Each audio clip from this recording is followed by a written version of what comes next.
The harvest of broken chains. The air in the Viridian Preserve had a taste. It tasted of ozone and forgotten dreams.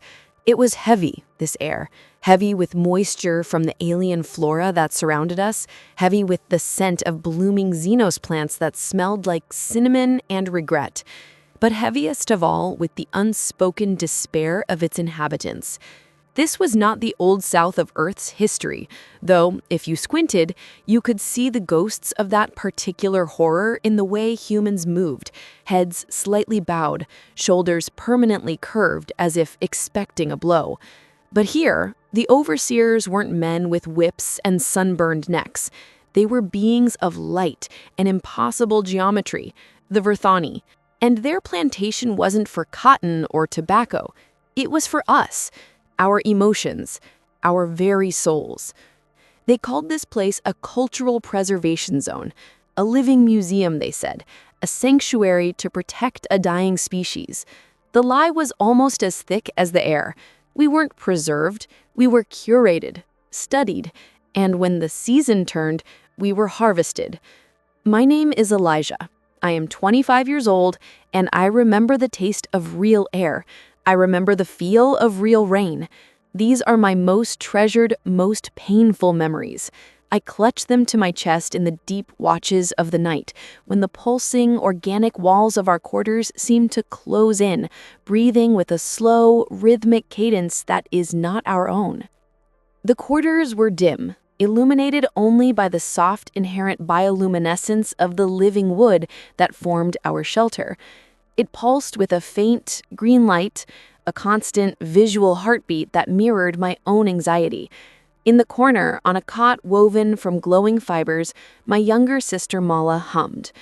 It was a broken tune, a fragment of a lullaby our mother used to sing, a song from before.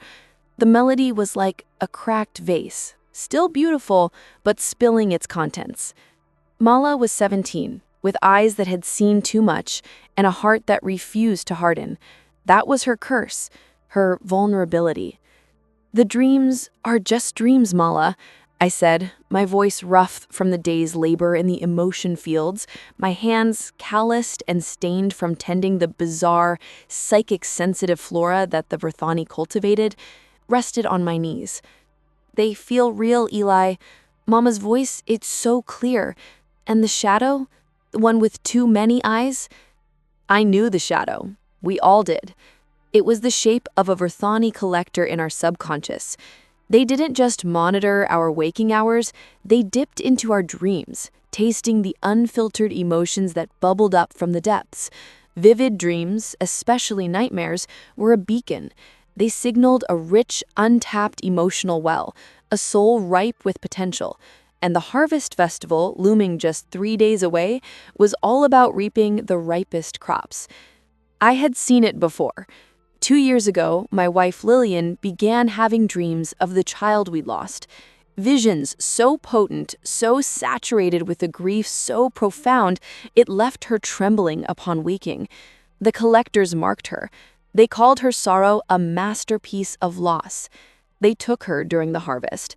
I still remember the look in her eyes, not of fear, but of a devastating, final understanding as they led her away to the spire, the central structure where the harvesting took place. She never returned. That night, kneeling by her empty cot, the phantom scent of her hair still in the air, I made a promise to the silent, pulsing walls, a promise to myself, a promise to Mullah. Never again. The next morning, the air itself turned against us. It shimmered, coalescing into hard light in the central compound. The lists, they weren't posted on notice boards. They were projected into the very atmosphere we breathed, written in the flowing, angular script of the Verthani, a language every human child was now forced to learn. A hush fell over the gathered crowd of humans. We stood there, a ragged tapestry of lost hope, our faces upturned like flowers seeking a sun that never truly shone here. My eyes scanned the glowing names, my heart a frantic drum against my ribs. Then I saw it, third from the top, burning with a cold blue light. Mala. The world did not so much tilt as it simply dissolved into a silent, screaming void. The air rushed from my lungs. The sound of Mala's sharp intake of breath beside me was the most terrible thing I had ever heard. Her small hand found mine, her fingers ice cold. "No," she whispered, a mere breath of sound. The cold resolve that washed over me was more alien than anything in the preserve. It was a clarity of purpose so absolute it was frightening. The promise echoed, not as a memory, but as a command. Never again. Then, the impossible happened. "I will create an opportunity for your escape," the thought voice echoed in the silence of our minds. "I can deactivate a section of the perimeter for 47 seconds. I can create a system-wide diversion, but the risk is absolute. For you, for me. Aiding a slave was the ultimate transgression. For a Vritani, the punishment was not death, but something they considered far worse: emotional dissolution. The conscious mind would be unraveled, its constituent emotions separated and stored in jars like the ones that surrounded us, a permanent, screaming monument to their failure. Why? The word was torn from me, a mixture of disbelief and a desperate, fragile hope. Why would you do this? Exlar's form pulsed with a soft, warm, golden light I had never seen before. It was beautiful. Because some chains are not forged from energy or metal. The most unbreakable chains are forged from dogma. And tonight, Elijah, I feel an irresistible urge to break my own. The plan was simple and terrifying. On his signal, chaos would reign. We would have one path, one chance. The escape was not a silent flight. It was a symphony of destruction orchestrated by a master. Alarms blared in ultrasonic frequencies that felt like needles in the brain. The very light in the corridors strobed madly. Sentinel orbs collided with each other, confused by conflicting commands. Through the chaos, we ran. Exlar's voice was a calm beacon in my mind, guiding us. Left. Now. Wait. Run. We burst out of a service entrance and into the cold night. Ahead, the energy barrier flickered, died. The path to the mountains was open. We did not stop running until we reached a high ridge, our lungs burning with the sweet, cold, free air. Gasping, we turned back to look at the preserve. It was in turmoil. And then, from the heart of the spire, a light began to grow. Not the light of weapons or explosions. It was a pure, brilliant, silent light that expanded in a perfect sphere, consuming the central tower, and then winking out, leaving behind an after-image burned into our retinas and a profound, echoing silence. It was not an attack. It was a sacrifice, the detonation of a Vritani core. Exlar's final act, a statement written in light that his people could not ignore.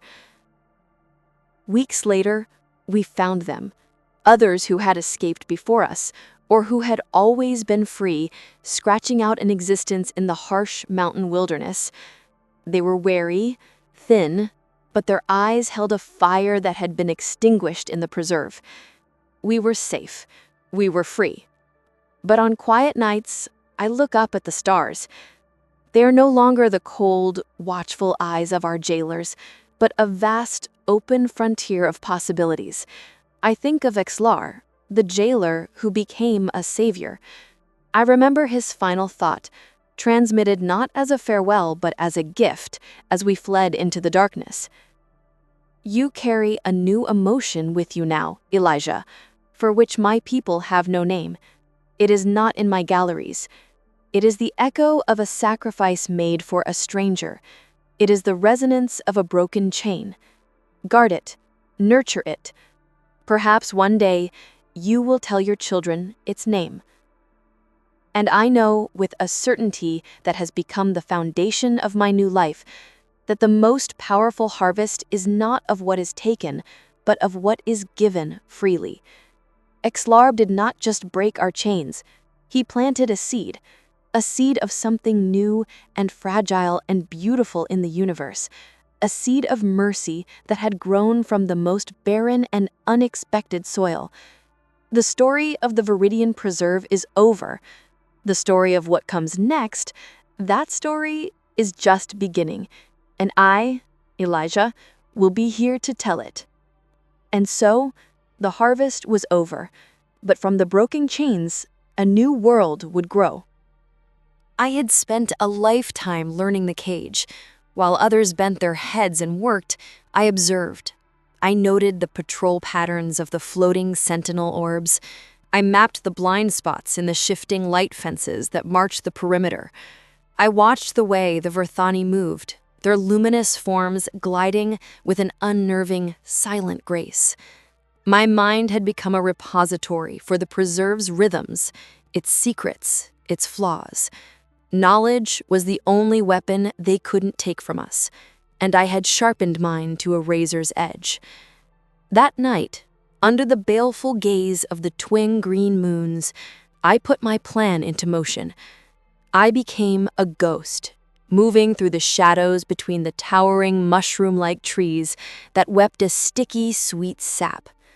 Mala moved behind me, a silent, terrified shadow. I had fashioned crude tools from stolen materials, a shard of crystalline growth to disrupt energy fields, a pouch of reflective spores to confuse sensors. For a breathtaking moment, freedom seemed tangible. Beyond the final energy barrier, I could see the wild, jagged peaks of the uncharted mountains, silhouetted against a star-dusted sky. Real sky. The sight was a physical ache. "We're going to make it, Mala," I breathed, my voice thick with a hope so dangerous it felt like recklessness. We took another step, and the ground erupted. A lattice of pure, searing energy shot up from the soil, entangling us in a web of agonizing light. The pain was instantaneous and profound, a current that scrambled thoughts and seized muscles. We collapsed, tangled together. The hope of a moment before, now a cruel joke. We hadn't outsmarted them. We had played directly into a trap designed for the desperate. Dragged back through the compound, I expected a public execution, a lesson for the others. Instead, we were taken not to the punishment cells, but to a part of the spire I had never seen. The air here was different, cool, sterile, humming with a low-level energy. This was the domain of the collectors. The being that awaited us made the other Verthani seem crude by comparison. Its form was a symphony of shifting light, patterns flowing across its surface in complex, hypnotic rhythms. It had no face, but a cluster of multifaceted eyes that seemed to see not just our bodies, but the very contours of our souls. This was Exlar, an empath collector of the highest order. Its voice did not touch our ears. It bloomed directly in our minds, a chime of crystalline notes. The desperation of the protector, a potent, complex vintage, layered with fear, yes, but underpinned by a ferocious love. And the sister, her terror is exquisite, but it is laced with a strange, clinging hope, a fascinating contradiction. I found my voice, though it was a ragged thing. Just get it over with. To my shock, Exlar dismissed the sentinels with a subtle pulse of light. The door irised shut, leaving us alone with it in a circular observatory. The walls were not walls, but crystalline containers, and within them swirled captured emotions, vivid blues of profound sadness, violent reds of raw rage, sickly grays of absolute despair. This was his gallery, his trophy room. For countless cycles, I have performed my function, Exlar communicated, his light patterns slowing, deepening to a somber indigo.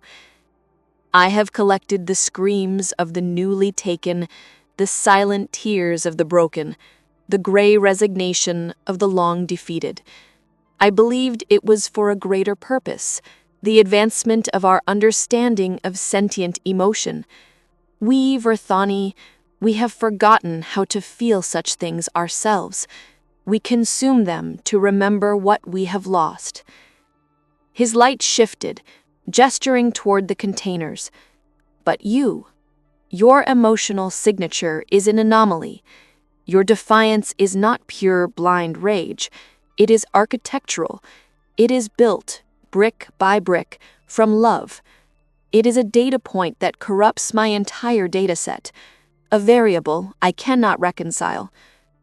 "What are you saying?" I asked, pulling Mala closer. "I am saying that our science has become your atrocity, and I find my logic compromised, my purpose hollow."